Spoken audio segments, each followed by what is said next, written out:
መጠየቅ ትችላለህ። ስምህን ደግሞ በአረብኛ ስለጻፍ ከአረብኛ ብዙ የሚያነብ የለም። ሚውትን ታነሳለህ ወይስ እንዴት ነው? ሰላም ብለናል።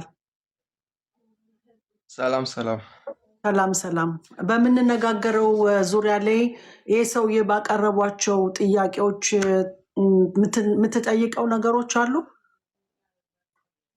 ብዙም ላይቡን አልተከታተልኩትም፣ ግን መጀመሪያ ላይ አንቺ ስታወሪ የነበሩት ሳዳምጥ ነበረ።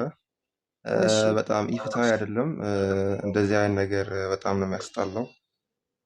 በምኑ ነው ፊታዊ ያልሆነው? ዝም ብለህ በደፈና አትናገር። ነጥቡን ይዘህ በማስረጃ ፍትሃዊ ያልሆነውን እንደ ወንድ ተናገር። ማለት ሁላችሁም ከእስራኤል ጎን ነን። ያው በተለይ ቲጂ የምትባለው ቅድም እንደዚህ እስላም እንዲጨፈጨፈ እንደዚህ ተደረገ። ስለ የትኛው እስላም ነው የምታወሩት? ስለ የትኛው እስላም? ማን የጨፈጨፋችሁ? የምትጨፈጭፈው እኮ እስራኤል ነው። የምትከተለው ሃይማኖት እስላም ነው። 50 ሺህ ንጹሐንን ህፃናት የምትገለው እኮ እስራኤል ናት። ስለ የትኛው ነው እንደዛ የሚያደርገው? የትኛው ሀገር ነው እንደዛ ያደረገው? እሱ ይመልስለት። ቲጂ እሱና ይመልስለት። የት ነው ህፃን ውስጥ ሌላ ምንም ማብራሪያ አልፈልግም። የት ነው እስራኤል ህፃን ውስጥ ሲጨፈጭፍ ያየኸው?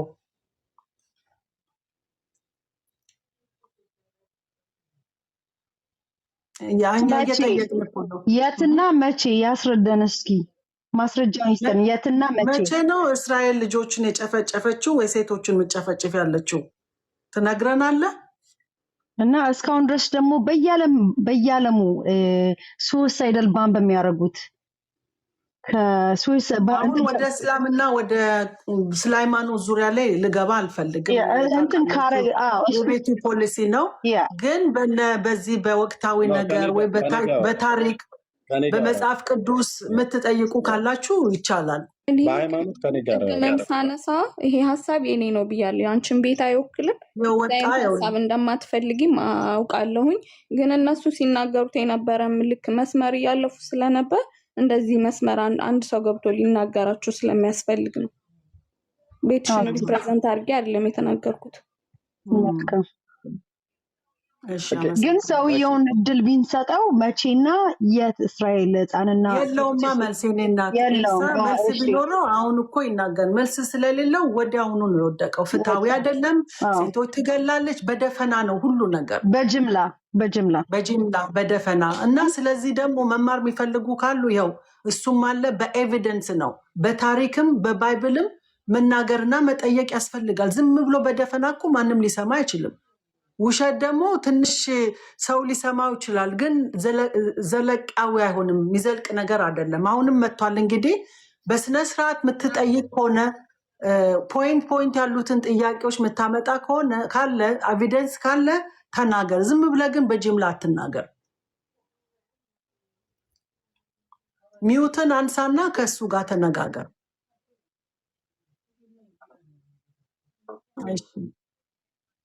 ኦኬ፣ ቤቱን ኮፒ ሊንክ አድርጉ፣ ታፕታፕ አድርጉ። እውነቱን ነው። ማንም ታፕታፕ የሚያደርግ የለም። ኮፒ ሊንክ ምነካ የለም። በቃ ቤቱ ቀዝቅዟል እና ፕሊስ ኮፒ ሊንክ አድርጉ፣ ታፕታፕም አድርጉ። እሺ፣ ሚዛናዊ አይደለም አልክ። ይሄ ጦርነት ሚዛናዊ አይደለም፣ የምትናገሩት ሁሉ ሚዛናዊ ፌር ነገር አይደለም ብለክ አሁን እዚህ እየተናገርክ ነው። ፌር ያልሆነው ሚዛናዊ ያልሆነውን ተንትነ ብትጠይቅልን ደስ ይለናል። ማለት አሁን ለምሳሌ እኔ ከኢራን የምትባለው ሀገር ጎን አይደለሁም፣ ሙስሊም ነኝ። ግን ከኢራን የምትባል ሀገር ጎን አይደለሁም፣ ከእስራኤልም ጎን አይደለሁም። ግን በቃ እስራኤል በአረቡ ዓለም ላይ የምታጠቃው ነገር በቃ ወረራ ይመስላል። አሁን ለዚህ ነገር በቃ ቢያንስ በማስረጃ እንደዚህ ነው ተብሎ የሚያስረዳት የሚችል ሰው ቢኖር ቢያስረዳኝ ደስተኛ ነኝ።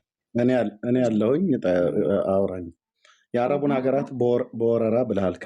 ከኢራን ጋራ ኢራንን አልወረረች ማለት በርቀት በስንት ሺህ ኪሎ ሜትር ርቀት ላይ ስላሉ ከአረብ ሀገራት እስራኤል በወረራ የወሰደችው በጉልበት የነጠቀችው መሬት አንድ አሳየኝ።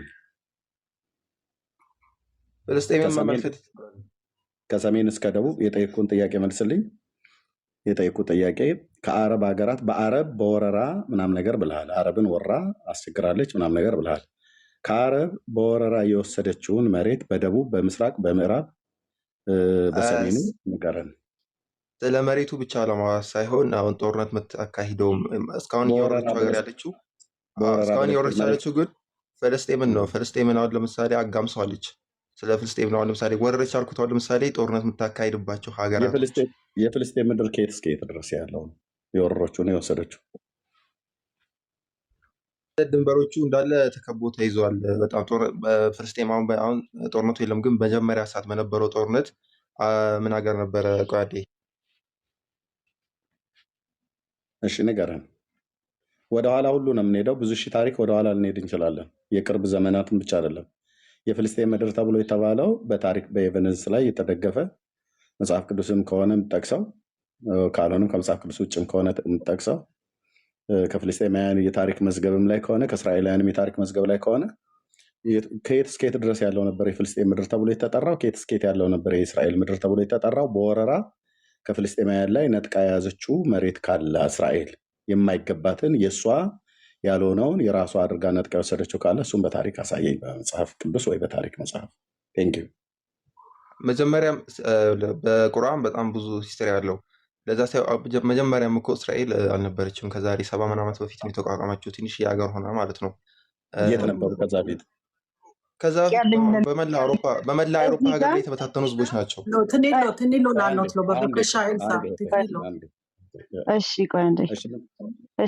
ምንድን ያልከኝ? የት ነበረች ከ70 ዓመት በፊት? በመላ አውሮፓ ሀገር ላይ ተበታትነው የኖሩ ህዝቦች ናቸው። ለስንት ሺህ ዓመታት ነው በተበታትነው የነበሩት? ለረጅም ጊዜ፣ ለረጅም ዓመታት። ለምን ያህል ዓመት ይሆናል? በቁጥር አላውቀውም። የዛሬ 2000 ዓመት የት አካባቢ ነበሩ እስራኤላውያን? የክርስቶስ ልደት ጊዜ፣ በክርስቶስ ልደት ዘመን የት ነበሩ እስራኤላውያን? በዛው በአውሮፓ ምድር ተበታትነው ነበር የነበሩት ወይስ በምድራቸው ላይ ነበሩ? ነበሩ። በምድሩማ ትልልቅ ጦርነቶች ነበሩ። ለምሳሌ በዲን በነበሩ ጦርነቶች መኖር ነበሩ። የሉም ማለት እኮ አይደለም። ጦርነቱ ላይ ሳይቆይ በክርስቶስ ዘመን ነበሩ አይደል? ምድሪቱ ላይ በዚያን ዘመን ከኤላት እስከ ሐማት ጌዴር ምለት እስከ ላይ እስከ ሶሪያ ድንበር ድረስ ከሊባኖስ ድንበር ድረስ ያለው የእነሱ ምድር ነበር አይደል? በክርስቶስ ዘመን የነበረው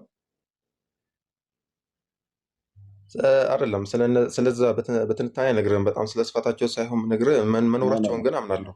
መኖራቸው እኮ ሲኖሩ ታዲያ እኮ አንድ ህዝብ ሲኖር የመልክዓ ምድሩ አቀማመጥ ከየት እስከየት እንደሆነ ይታወቃል ማለት ነው። መልክዓ ምድር አለው አይደል? ህዝብ እኮ ሲኖር፣ ኔሽን ሲኖር፣ ትውልድ ሲኖር የሚኖሩበት በደቡብ በኩል እስከየት ድረስ እንደሆነ ድንበራቸው፣ በምስራቅ በኩል፣ በምዕራብም በኩል፣ በሰሜንም በኩል እስከምን ድረስ እንደነበረ ድንበራቸው ይናገራል። እኔ አሁን መጽሐፍ ቅዱስ ተማሪ ስለሆንኩኝ እስራኤል የመጽሐፍ ቅዱስ ላይ ድንበር አለው። በነቢዩ በዮናስ አፍ እግዚአብሔር የተናገረ ድንበር አለው። ድንበሩ ከየት ጀምሮ እስከየት ድረስ እንደሆነ መጽሐፍ ቅዱስ ላይ በግልጽ ይናገራል። እንደዚሁም ለአባታችን ለአብርሃምም ዘፍጥረት መጽሐፍ ምዕራፍ 15 ላይ እንደዚህ ተናገረው አለ። ድንበሩ ከየት እስከየት እንደሆነ ማለት ነው። ስለዚህ የእስራኤል ድንበራቸው ይታወቃል። በክርስቶስ ዘመን እስከምን እስከየትኛው ዘመን ድረስ ከየትኛው ድንበር እስከየትኛው ድንበር ድረስ እንደነበር በምስራቅ ሁልጊዜ የዮርዳኖስ ወንዝ እንደውም ማዶ ላይም ሁሉ ተሻግሮ የአግና የባሳንን ምድር ሁሉ ጭምር ይዝ ነበረ። እንደዚሁም በምዕራብ በኩል ሜዲትራኒያን። አንድ ይቅርታ ለማንበብን በመዛው የመጽሐፍ ቅዱስም ቃል ቦታውን ብትነግረኝና ያነበብኩ ባውቅ ደስ ይለኛል። ለምሳሌ ዘፍጥረት መጽሐፍ ምዕራፍ 15 አልኩ። የነቢዩ ዮናስንም አሳያለሁ። ዘፍጥረት መጽሐፍ ምዕራፍ 15 ላይ እንደዚህ የሚል ቃል አለ። ያነበብኩ ከሆነ እሺ ደስ ይለኛል በጣም። ዘፍጥረት መጽሐፍ ምዕራፍ 15 ላይ ለአባታችን ለአብርሃም በገባለት ኪዳን ጌታ እንደዚህ ብሎ አለው።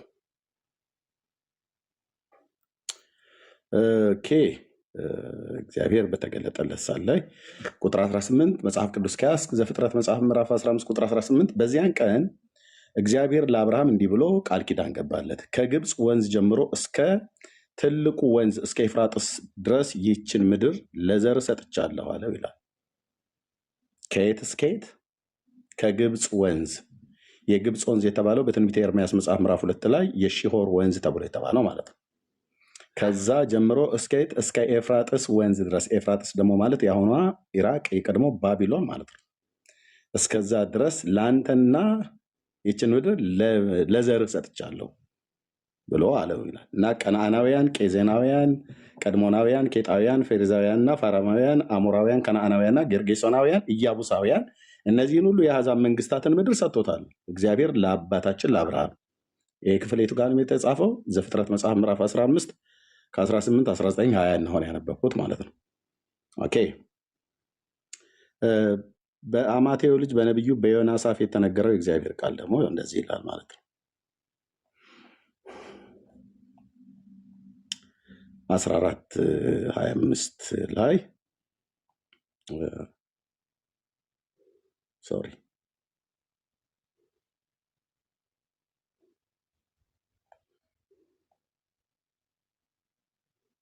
ኦኬ 14:23 ጀምሮ አነበዋለሁ። ሁለተኛ ነገሥት ማለት ነው። በይሁዳ ንጉሥ በኢዮአስ ልጅ በአሜስያስ በ15ኛው ዓመት የእስራኤል ንጉሥ የዮአስ ልጅ ኢዮርብዓም በሰማርያ ላይ መንግስት ጀመረ፣ 41 ዓመትም ነገሰ። በእግዚአብሔርም ፊት ክፉ ነገርን አደረገ፣ እስራኤልንም ካሳተው ከናባጥ ልጅ ከኢዮርብዓም ኃጢአት ሁሉ አልራቀም ካለ በኋላ ቁጥር 25 እንደዚህ ይላል። የጋቴል ፌር በነበረው በአማቴው ልጅ በባሪያው በነቢዩ በዮናስ እጅ እንደተናገረው እንደ እስራኤል አምላክ እንደ እግዚአብሔር ቃል የእስራኤል ድንበር የእስራኤል ዳርቻ ማለት ነው። ድንበሯ ጂኦግራፊዋ ከሐማት ከሶሪያ ማለት ነው። ሐማት ከሐማት ጀምሮ እስከ ፀሐይ መግቢያው እስከ አረባ ድረስ እስከ አረባ ባህር ድረስ ነበር ይላል። የታሰረውና የተለቀቀው እንደጠፋ እስራኤልን የሚረዳው እንዳልነበረ እግዚአብሔር እጅ የመረመረውን የእስራኤልን ጭከናውን አየ ይላል። ድንበሩ ምንድነው ይላል ቁጥር 25 ሁለተኛ ነገሥት መጽሐፍ ምዕራፍ 14 ቁጥር 25 ከሐማት ጀምሮ ሐማት የሚባለው ሶሪያ ሰሜናዊ ክፍል ላይ ከደማስቆ ከፍ ብሎ ያለ ነው። የጥንት ጂኦግራፊን ከሆነ ከርከሚሽ የሚባለው በጥንት ባቢሎናውያን አሶራውያን ይዋጉበት የነበረ ነገር ቦታ ነበር። ወደዛ ቀረብ ያለ ቦታ ማለት ነው። ሐማት የጥንት ከተማ ነው። ከዛ ጀምሮ ነው እንደውም ጎላን ሀይት አይደለም ብሎ ለጎላን ሀይት በኋላ ላይ ነው። እስከ ሐማት ድረስ እስከ ኤፍራጥስ ወንዝ ድረስ እስከ ባቢሎን ድረስ ድንበራቸው ነበር። በጌታ ዘመን ደግሞ የነበሩበት በኢየሱስ ክርስቶስ ዘመን ደግሞ ድንበራቸው ከየት እስከ የት እንደሆነ ይታወቃል ማለት ነው። ኦኬ አሁንም በ1948 ዓመተ ምህረት ዳግም ሲመሰረቱ የዛሬ 76 ዓመት አካባቢ ላይ የያዙት ድንበር አለ። ግን የፍልስጤማውያን ድንበራቸውን እንድትነግረኝ ነው የፈለኩት። ምክንያቱም ቀደም ስትነግረኝ ከአረባውያንን ወረው አልክ። ከአረብ ወረው የወሰዱት መሬት ካለ ንገረኝ ብዬ ስልህ አይ ከጦርነቱ አኳያ ነው ብለህ ካልከኝ ኦኬ ከጦርነቱ ስለመቷት መጣለች። የመን አሁን ድንበሬ ነው ብላ ርስቴ ነው ብላ ልውረር ብላ እስራኤል የመን ድረስ አልሄደችም። ከየመን ግን የአያቶላ ክንፍ የሆነ ስላለ ስለሚወረውሩባት ስለመቷት እዛ የተቀመጠ የአያቶላ ክንፍ ነው። እሱን ለመምታት እዛ ድረስ ሄዳ መጣለች። እሱን ወረራ ብለህ ካልከው የህልውና ጉዳይ ነው። የመኖር ዋስትናቸውን ከምድር ላይ መጥፋት አለባቸው መደምሰስ አለባቸው ብለው ስላሉ በፍጹም ይህንን በህይወት እኛ እያለን አታደርጉትም፣ ዳግም የናዚ ጭፍጨፋ አይደረግብንም ነው ያሉት። ለዚህም ትክክል ናቸው፣ ፍትሐዊ ናቸው። እግዚአብሔርም ከእነሱ ጋር ነው ያለው። እግዚአብሔርንም የሚፈሩ እግዚአብሔርንም የሚያምኑ አብረን እንቆማለን በጸሎት ማለት ነው። ህዝብ እንደ ህዝብ ይጥፋ ብሎ ማለት ትክክል አይሆንም። ጦርነት ከሆነ በጦርነት ወታደርን ሄደ የእስራኤልን ወታደር ልትዋጋ ትችላለህ። ህዝቡን ግን እንደ ኔሽን ግን አጠፋዋለሁ ከምድር ላይ ዋይፕ አደርገዋለሁ ብሎ ሲል ግን ተገቢ አይደለም ማለት ነው። ስለዚህ ይሄው የእስራኤል ድንበሯ እንደዚህ ነው። በጌታ ዘመን እስራኤል ድንበሯ እንዴት ነበረ? አሁን ስለ እስራኤል ሲያወሩ አንዳንድ ሰዎች መጥተው በተቆነጸለ ሀሳብ 1948 ላይ ነው የሚነሱት። 1948 ላይ ከመነሳቱ በፊት ፍልስጤም ጥንታዊ ህዝብ ነው። አዎ የት አካባቢ ነበር የነሱ ራስ ገዝ ሆነው ማለት ነው። እንደ ሀገር እንኳን ሀገር ሆኖ እንኳን አያውቁም። መጽሐፍ ቅዱስ ላይ ራስ ገዝ ነበር ነው ብሎ የሚለው እና አሽኬሎና፣ ጋዛ፣ አቃሮን፣ አዛጦን፣ ኬት እነዚህ የነሱ ከተሞች ነበሩ። ይህ የምነግርህ እንግዲህ ከክርስቶስ ልደት በፊት ከክርስቶስ ልደትም አብሮ ጨምሮ የዛሬ 3500 ዓመት ላይ ሁሉ ጨምሮ ቆሜ ነው የምነግርህ። እስራኤል ከግብፅ ምድር ከመውጣታቸው በኋላ ማለት ነው። ስለዚህ ቢ ፖዘቲቭን ሚዩት አድርጊ እህቴ። ገብቶ ሊያወራ አልቻለም። እዚሁ ነው ያለው። እጁን እሰሪልኝ። በቃ ዝም ብሎ እየረበሸ ነው። ሚዩት አድርጊው። ከገባህ ናግባ። አንተና መሰሎችን አይነት ነው የምፈልገው። ኦኬ። ዝም ብሎ ያለ እውቀት እስራኤልን የምትጠሉ ሰዎች በእውቀት አትናገሩም። በእውቀት አትናገሩ። አሁን እሱ በጨዋነት እየጠየቀ ነው። 13 ፎሎወር ብቻ ያለው የተዋረደ ሰው ስለሆነ በፌክ አካውንት ገብቶ ነው እንደዛ ዘራፍ የሚለው። ብሎክ አድርጌዋለሁ። ከማንም ከእስልምና የሚሆን ከጴንጤ እኔ ጴንጤ ስለሆንኩ ማለት ነው ከኦርቶዶክስ የሚሆን ከማንም ብቻ መጥቶ እስራኤል ፍትሐዊ ነገር አይደለም የምታደርገው፣ መጽሐፍ ቅዱሳዊ አይደለም፣ አገሩም እንደ ሀገር ትክክል አይደለም፣ ህዝቡም እንደ ህዝብ እስራኤል የሚባለው ፌክ ነው፣ አገሩም ፌክ ነው ብሎ የሚል ሰው ካለ መጥቶ በታሪክ ተናግሮ ያስረዳል፣ በእውቀት ሞግቶ ይርታ። ያው በእስራኤል አምላክ ስም እለምናችኋለሁ ኑና ግቡና ፈልጋለሁ። ኤርሚያስ አንድ ላይ እውነቱን ተናገር መጨመር ፈልግ።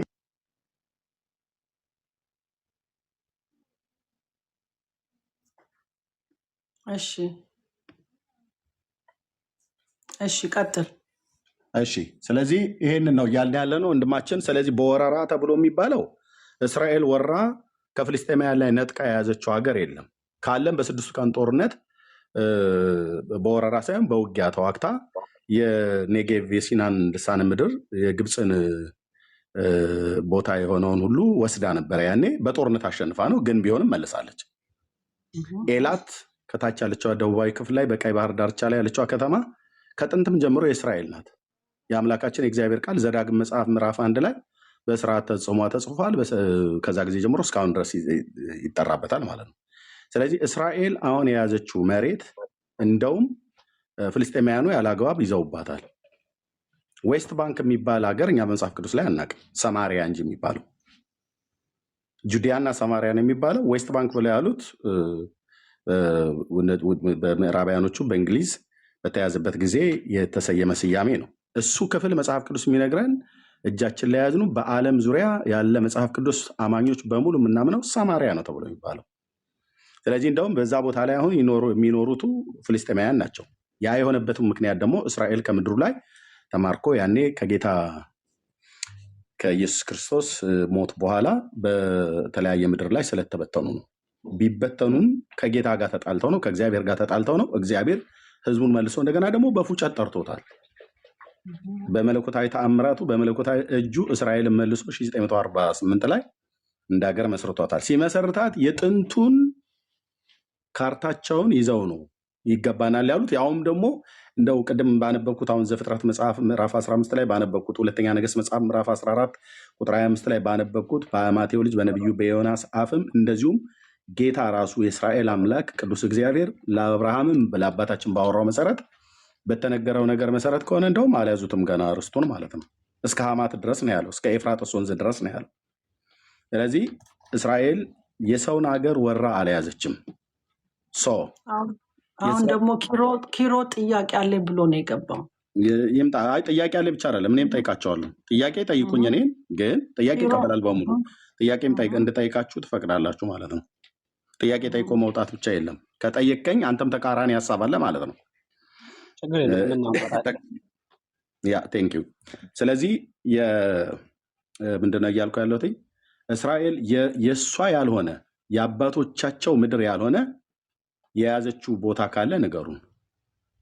መጽሐፍ ቅዱስ የማያውቀው እስራኤል ነጥቃ የወሰደችው ከአረቦቹ የነጠቀችው ያለ አግባብ ወራሪ ምናምን ነገር ተብላ የምትባልበት ነገር ስላለ ማለት ነው። ካለ ይንገሩን። ኢየሩሳሌም ነው የወረረችው። ኢየሩሳሌም የማን ነበረ? በጥንት ኢያቡሳውያን ነበሩ የነበሩት። የዛሬ 3000 ዓመት ብላቴናው ዳዊት ነው ተዋግቶ እነኛን ኢያቡሳውያንን አውጥቶ የከነአን አሞራውያን፣ ኬጣውያን የተባሉትን ከምድሪቱ ላይ ያባረው የያዙት እስራኤላውያን ማለት ነው። ዛሬ ታዲያ እስራኤል ማለት ኢየሩሳሌም የማን ሀገር ናት ነው ተብሎ የሚባለው? የፍልስጤማውያን ዋና ከተማ ነው የሚባለው። እውነታችሁን ነው፣ ግን አንዳንድ ጊዜ ሲወራ በጣም ነው የሚገርመኝ። ይሄንን እውነት ለማድረግ የመጽሐፍ ቅዱስን በዓለም ላይ ጁዳይዝም፣ አይሁዳውያን እንደዚሁም ክርስቲያኖች የምናምነው መጽሐፍ የአምላካችን የእግዚአብሔርን ቃል በመጀመሪያ ዲናይ ማድረግ ይጠይቃል። ይሄንን የኔ ነው ብሎ ክሌም ለማድረግ ኢየሩሳሌም የጽዮናውያኑ አገር ናት እንጂ የአረቦች ሀገር ሆና አናቅም በታሪክ ውስጥ። እውነቱ ይሄ ነው። ስላስረዘምኩ በጣም ይቅርታ። በጣም ደስ የሚልና በጣም ታሪካዊ ነገር በቅዱሳኑም በባይብልም የተጻፈውን ነው እንግዲህ ለሰው እያስረዳ ያለው እና አሁን የመጣው ልጅም ጥያቄ አለኝ ብሏል። በምን ዙሪያ ነው ጥያቄ አለ? እና ስለ ኢራን ጉዳይ ደግሞ ብትሄድበት ደስ ይለኛል።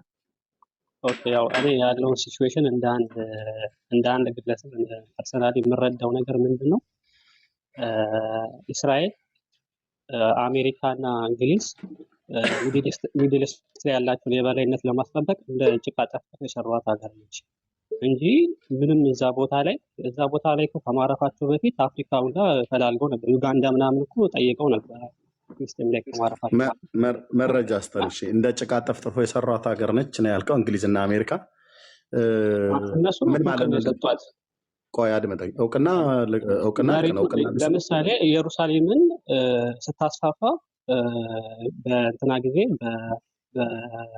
በኦባማ ጊዜ መሰለኝ ኤምባሲያቸውን ከፍተው እውቅና የሰጧት የኢየሩሳሌም ከዚህ በኋላ የእስራኤል ነው ብሎ የትናንትናውን ነው እንደምታወራው። እኔ እኮ እያልኩ ያለሁት እስራኤል 1948 ላይ ኢየሩሳሌም እያስፋፉ የመጡት የራሳቸው ያልሆነ መሬት ነው። ታሪኳን በደንብ ታውቃለህ? የእስራኤልን ታሪኳን በደንብ ታውቃለህ? እስራኤል የተጠቀሰው ህዝብ ነው እንጂ መሬት አልተጠቀሰም። መሬት አልተጠቀሰም አይደል?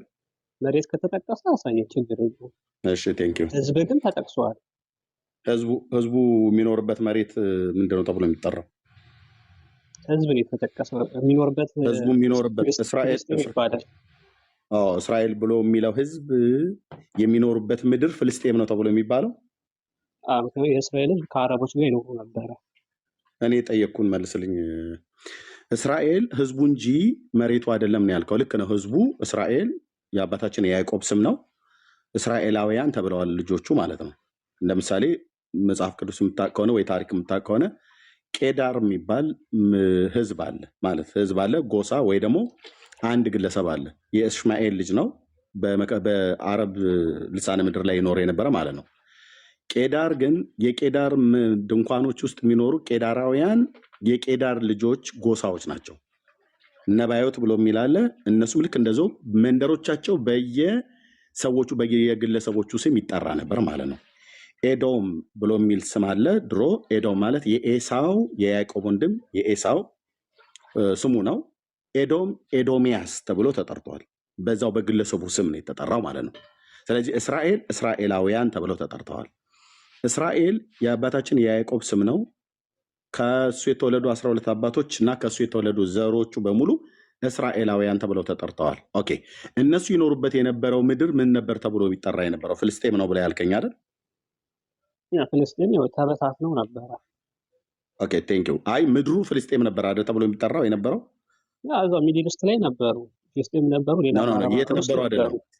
እስራኤላውያኑ ይኖሩበት የነበረው መሬት ፍልስጤም ነው ተብሎ ይጠራ የነበረው ነው ያልከኝ አይደል? ፍልስጤም ላይ ይኖሩ ነበር፣ ሌላም አረብ ሀገር ላይ ይኖሩ ነበር። ኖ እኔ ፍልስጤም ይኖሩ ነበሩ አይደለም ያልኩ።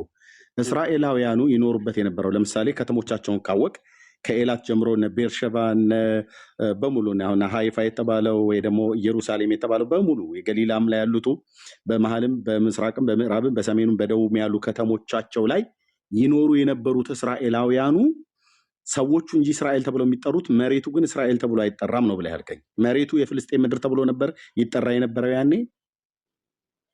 እኔ እስከማውቀው ድረስ እስራኤል የሚባል ምድር የለም፣ ህዝብ አለ እኮ። እየጠየኩ እኮ ነው፣ የጠየኩን መልስልኛ። ታዲያ ፍልስጤም ያ እስራኤል የሚባል ምድር ከሌለ እስራኤል የሚባል ሰው ነበረ ነው፣ እስራኤላውያን የሚባሉ ሰዎች ነበሩ ነው እያልክ ያለው። እሱንም ማመንህ ጥሩ ነው። ኦኬ አልካድክም። እሱማ አልክድም። እንዴት ክዳለሁ? አልካድክም። እሱማ አልክድም። እንዴት ክዳለሁ? ኦኬ ቴንክ ዩ። ያ እስራኤላውያን የሚባለው ህዝብ ግን የሚኖርበት የነበረው ምድር ፍልስጤም ነው ወይ ተብሎ የሚጠራ የነበረው ነው ያልኩ። ያ ቴንክ ዩ። ግን እዛ ላይ ብቻ አይደለም የሚኖሩት፣ የተለያየ ቦታ ላይ ይኖራሉ። አዎ ብለኸኛል።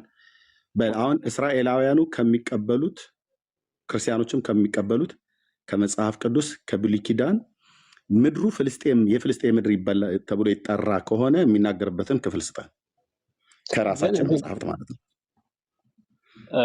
ማለት አሁን እዚህ ጋር መጽሐፍ ቅዱስ ቁርአን ማምጣት አስፈላጊ ነው። ምክንያቱም እንዴ በጣም አንድ ሰው ለምሳሌ አንድ ሰው አንተ ቤት በጣም እኔ በደንብ እያዋዛ እንድንሄድ ማለት ነው።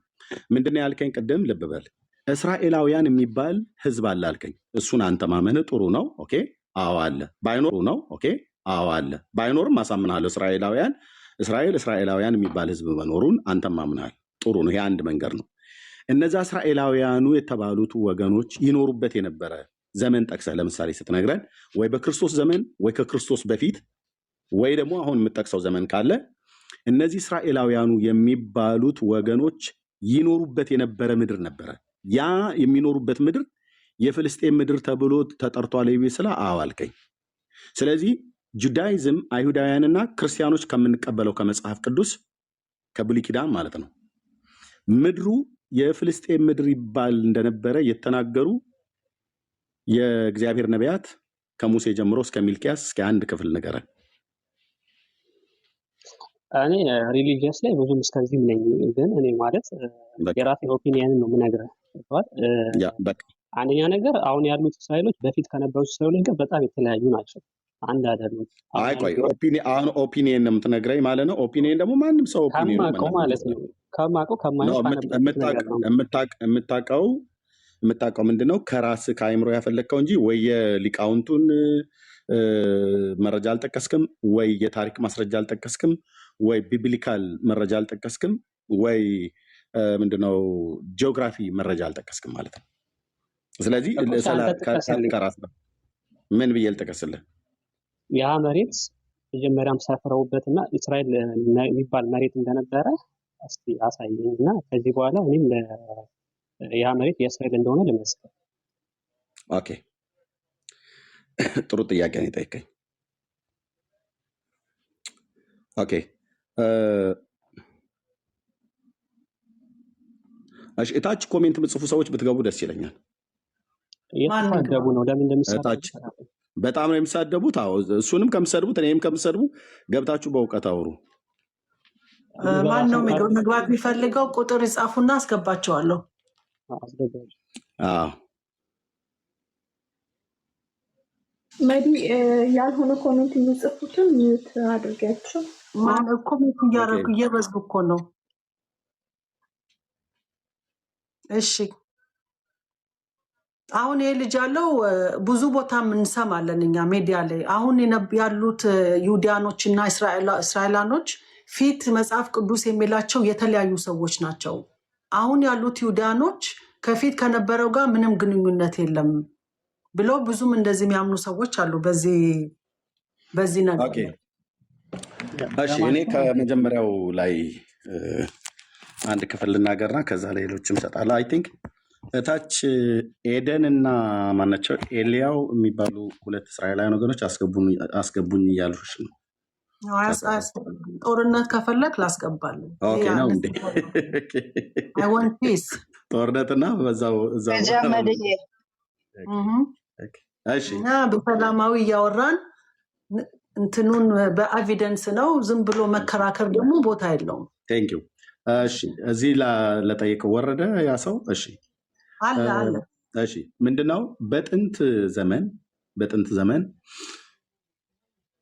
የግለሰቦች ስም ይኖሩበት ማለት ራሱ ግለሰቦቹ ይጠሩበት የነበረ ወይ ደግሞ የጎሳው ወይ ደግሞ የግለሰቡ ስም ማለት ነው። ለምሳሌ እስራኤል የያዕቆብ ስም ነው እና እስራኤል ትውልዱ እስራኤላውያን ተብለዋል። የሰፈሩበትን ምድር እስራኤል ተብሎ ተጠርተዋል።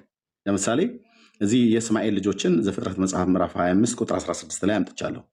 የእስማኤልም ልጆች እነዚህ ናቸው ይላል። ስማቸው በየመንደራቸውና በየሰፈራቸው ይሄ ነው ይላል። በወገኖቻቸውም 12 አለቆች አሉ ብሎ ይናገራል። ምንድነው ስማቸውም በመንደራቸውና በየሰፈራቸው ይሄ ነው ይላል።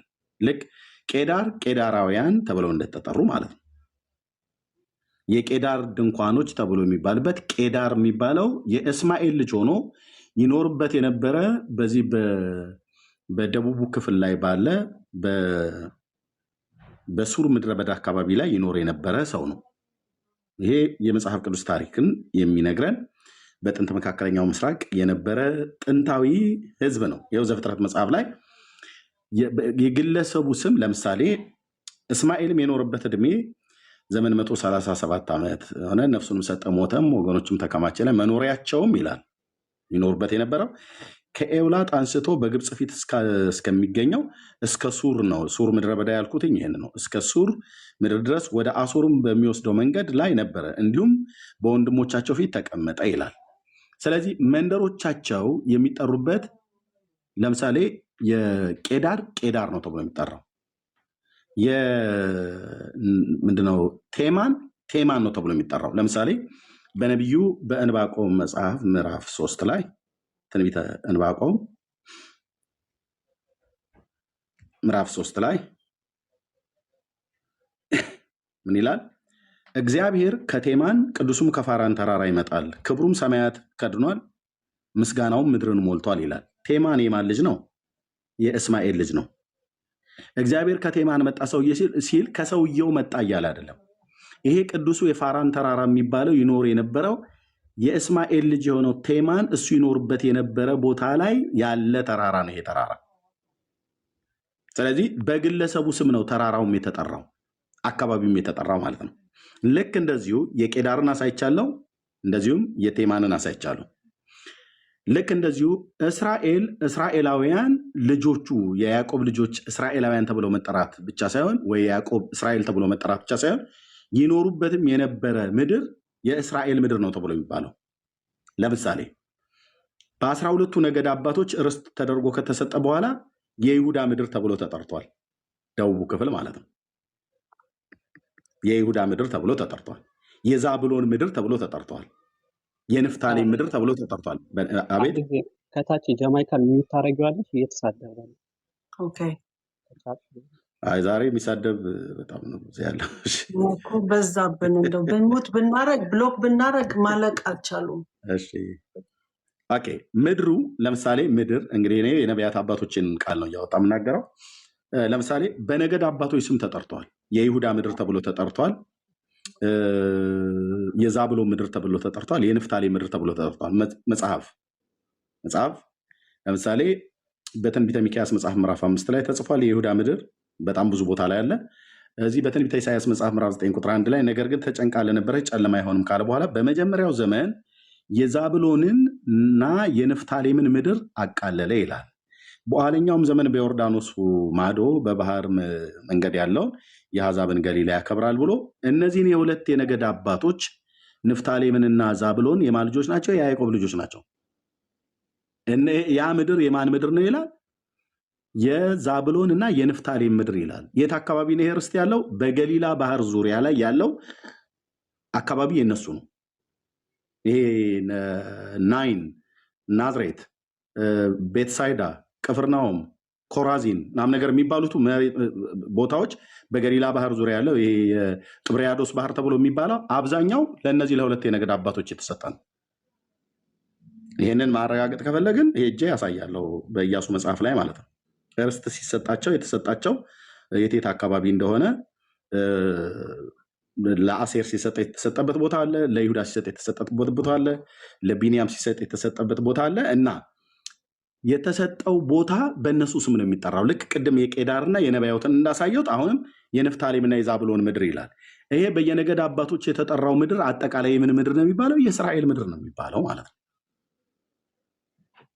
የዛብሎንና ንፍታሌም የያዕቆብ ልጆች የእስራኤል ልጆች ሆነው ምድሩ በእነሱ ከተጠራ መጽሐፍ ቅዱስ በእነሱ እየጠራ ትንቢት ከተነበዩ አባቶቻችን ይሄንን ምድር የፍልስጤም ምድር ብሎ የሚናገር ክርስቲያን ካለ ወይ ጁዳይዝም ካለ ሙስሊም ካለ ይምጣና ከኔ ጋር ይሞግት። እንዴት ነው የእሽማኤል ልጆች ቄዳርና ነባዮት መንደሮቻቸው በራሳቸው ይጠራሉ ብሎ የእግዚአብሔር አምላክ ቃል ቶራ ተናግሮ እዚህ ደግሞ የነቢያቱ ላይ ደግሞ ስንመጣ የዛብሎን የንፍታሌም ምድር ብሎ ያለው የሰሜኑን ክፍል የገሊላ ባህር ዙሪያን ተናግሮ ታዲያ እነዛ በአባቶች በእነኛ በሰዎቹ ስም ከተጠራ እነዚህም ደግሞ በእነዚህ የነገድ አባቶች ስም ተጠራ። እነዚህ የነገድ አባቶች ደግሞ የተገኙት ከያዕቆብ ነው። ያዕቆብ ደግሞ ስሙ ምንድነው? እስራኤል ነው። ስለዚህ እስራኤል ከሆነ እነዚህ የያዕቆብ ልጆች ናቸው፣ እስራኤላውያን ናቸው ማለት ነው። ስለዚህ ምድራቸው ምንድነው? እስራኤላዊ ነው ማለት ነው። እስራኤላዊት ነው፣ እስራኤል ነው ተብሎ የጠራው ማለት ነው። ምድር አግኝተኛል።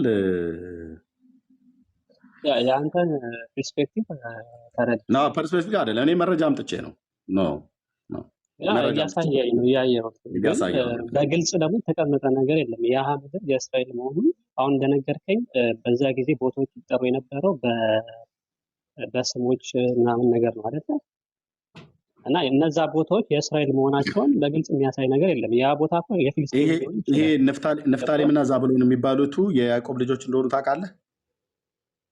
ገባኝ እሱ አሁን የፍልስጤሞች ቢሆንስ በግልጽ የእስራኤሎች ነው አንዴ መናገር የምፈልገው ነገር አለ በዕብራይስጥ ነው የምናገረው ይቅርታ አድርግልኝ እሺ አንዮዳቸው ጴንጤ ואין לי בעיה שהוא ידבר על ישראל והוא לא מטיף פה על הדת שלו אז אני מבקשת לא לכתוב לי אני יודעת מה אני עושה הוא מדבר אך ורק על ישראל ועל גבולות של ישראל ואם אתם לא רוצים לשמוע תלכו למקום אחר תשמעו זה לא ברית חדשה הוא מדבר על גבולות של ישראל והוא מדבר רק על ישראל והוא לא מטיף פה אז בבקשה לא לכתוב לי ይቅርታ ቀጥል አንዴ መዲ አልቲከንሲ ይታምለዘ አልቲከንሲ לא ברית חדשה זה נוצרי שיהיה נוצרי הוא מדבר על ישראל ואין לי בעיה הוא לא מטיף לי פה על הדת שלו נכון הוא גם דתי הוא מתאם עובדות כן מה זה אני לא יכולה יותר איתכם אתם לא רוצים תלכו לבית אחר נכון מה זה כל הערות האלה?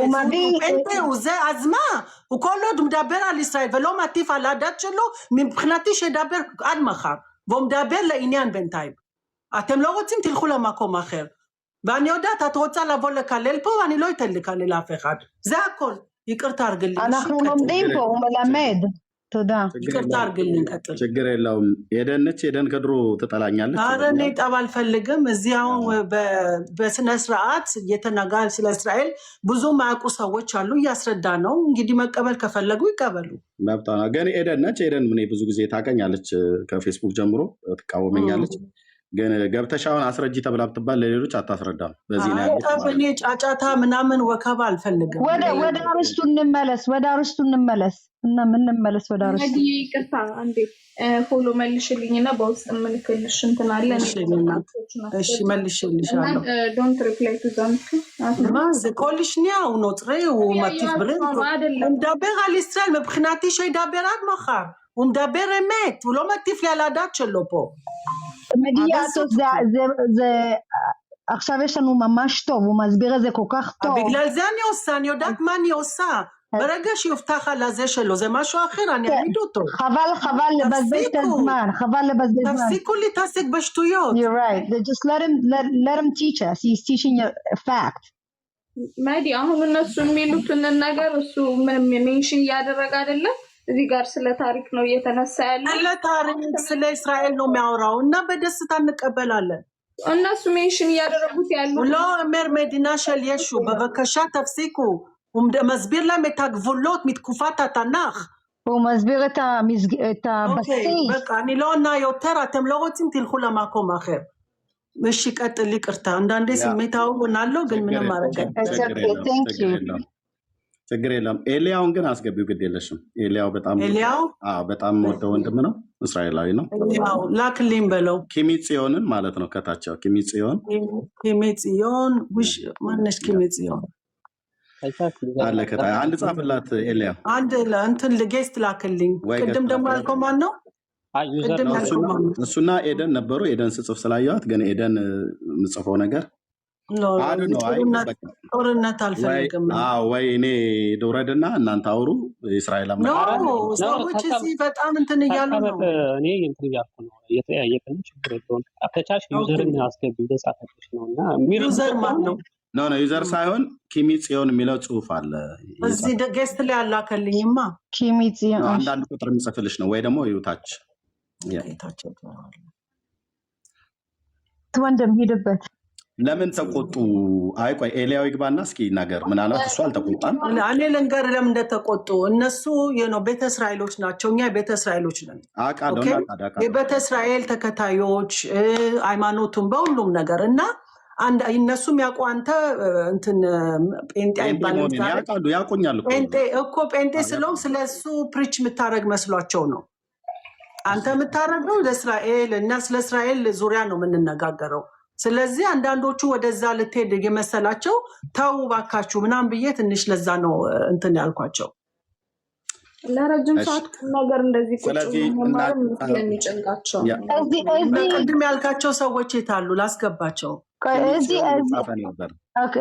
እዚህ አሁን ምንወያየው መሰረታዊ ሂስትሪ ነው ሂስትሪ ፋክት በእስላም በኩል በክርስቲያን በኩል የሚያሳየው ነጥብ ሂስትሪ ነው ማንኛውም ሰው አንድና የሚያደርገው ነው መሰረታዊና ሃይማኖት ውስጥ አንገባበትም ואני לא נותנת לו להטיף פה, אז בבקשה תירגעו, אני יודעת מה אני עושה, רק מדבר על ישראל, ואת זה אני רוצה שאנשים ישמעו. אוקיי? ሲቀጥል እና ያልካቸው ሰዎች ጌስት አላኩልኝም እንግዲህ ምን ላደርግ ይኸውልሽ ኪሚጽዮን አንድ ቁጥር እኮ እየጻፈ ነው አማርኛ እኮ ትንሽ እንታል ስላላነበብኩ ነው አስገባሁት ያው ገባ አሁን ገባ ኤሊያው እንዴት እንኳን አንዳንድ እሺ ሰላም ለናችሁ ሰላም ብያለሁ ስላስገባሽ አመሰግናለሁ ሰላም አይ ኤርሚያው ጥሩ ነው እና በደንብ መናገር አለበት ይሄ ድጋፍ እየሰጠ ነው እያስረዳ ማን አንተ ቤተሰብ አንተ የነሱን አማኝ ተከታይ ነው ወይስ ቤተሰብ? አይ እኔ ቤተ እስራኤል ነኝ። እኔ እየደገፉ ያለሁት ምንድነው ኤርሚያስን ነው የምደግፈው። ለምን ማስረዳት ይችላል፣ ድጋፍ እየሰጠ ነው፣ የሚደገፍ ሀሳብ ስለሆነ መልካም ነው ነው እኔም እኮ እሱ ነው ሁሉም በጥሞና እያዳመጡ ነው። አንዳንዶቹ ደግሞ እሱ እንትን እያጋባ ነው። በሰባኪነት ስለሚታወቅ ብዙ ሰዎች ያውቁታልና እንደዛ ወጣ። በዛ አንድ ነገር ላውራና ወጣ። እኔ እንድታዳምጡ እንፈልጋለሁ። እኔ ማረጋውን አውቃለሁ። የኔ መንገድ ላይ መቻችሁ ይችላል። እኔ የምመጣበት አጀንዳ ላይ መቻችሁ ይችላል እና ኢትስ ኦኬ። እናንተ በምታምኑትና በምትችሉት አጀንዳ ሂዱ። እኔ ደግሞ ማስረዳት የምፈልገው በወጣ ያለ አስተያየት ሁል ጊዜ ገደሉን አመመ ምናምን ሳይሆን እኔ እንደውም ቤተእስራኤሎች አብዛኞቹ ቤተእስራኤሎች ነው መተን የምናስረዳው፣ ግን ቤተእስራኤል ያልሆኑትም ሌላ ሀሳብ ያላቸውንም ሰዎች መተን ጥሩ ዲስካሽን እንዲሆን ነው የምፈልገው። ሁሎቹ አስተሳሰባችን አንድ የሚሆነውን እዚህ አምጥቼ ከሰቀልኩኝም ኢትስ ቦሪንግ። እኔ ምን አደርጋለሁኝ እዚህ? ስለዚህ እኔ ማመጣው እዚህ ትንሽ ዋይድ ነው፣ ሰፋ ያለ አስተሳሰብ ስለሆነ ሰፋ ያለ ሰው ጋር ነው ማውራት የምፈልገው እና ብዙን ጊዜ የሃይማኖት አባቶች ይመጣሉ እዚህ ቤት፣ ክርስቲያንም ይሁን እዚህ ቤትም ሼክ መጥቶ ለእስራኤል የቆመላቸው ሼኮች አሉ። ለእስራኤል እስላሞችም የሚቆሙላት አሉ፣ ክርስቲያንም የሚቆሙላት፣ በሌላ ሃይማኖት የሚቆሙላት አሉ እና ዊ ጊቭ ደ ቮይስ እዚህ መጥተው እንዲናገሩና ስለ እስራኤል ያላትን መጥተው እንዲገልጹ ነው። ይሁዲም ቢሆኑ ባይሆኑ who cares? ትክክል ብለሻል። እና አንደኛ ደግሞ ማስተዋል ያለባችሁ እንደዚህ የምትሉት ሰዎች እስራኤል ሀገር ዴሞክራሲ ሀገር ናት። መድዬ ያቀረበችው መድረክ ማንኛውም ሰው መጥቶ አስተያየቱን እንዲያካፍል ነው። ለዚህ ነው የኔ መንገድ ላይ መቻችሁ ይችላል። እናንተ የምትፈልጉትን አምጡና በምትፈልጉት ምሩት። እኔ እኮ እንድትፈልጉኝና እኔ እኮ ማንም ልኮኝ አይደለም የመጣሁት እዚህ ኮመንት የምትጽፉልኝ። እናንተ እኮ እየከፈላችሁኝ አይደለም እዚህ ቁጭ ብዬ የምናገረው። የኔ መንገድ ማይስማማችሁ ከሆነ አሁንም ነው ምላችሁ እዚህ ቤት አትምጡ እና ብዙ ማመጣው እዚህ የሃይማኖት አባቶችን የተለያዩ አስተሳሰብ ያላቸውን ነው እዚህ ቤት ማመጣው። ስለዚህ እስካሁን ድረስ የኔ መንገድ ማትፈልጉት ከሆነ እኔ በግድ ምን ነው አላችሁም፣ በግድ እኔን አሁን ቅድም መታችሁም እንዲያታርጊ እኔ እኮ ጊዜን እያቃጠልኩ ነው ያለሁት እዚህ። እኔ እዚህ ሃይማኖት ላስፋፋ አይደለም የምመጣው፣ ፖለቲካ ላስፋፋ አይደለም የሚመጣው፣ ብሔር ላስፋፋ አይደለም የምመጣው። አንድና አንድ የእስራኤል እውነት እንዲነገርላት ነው የምፈልገው።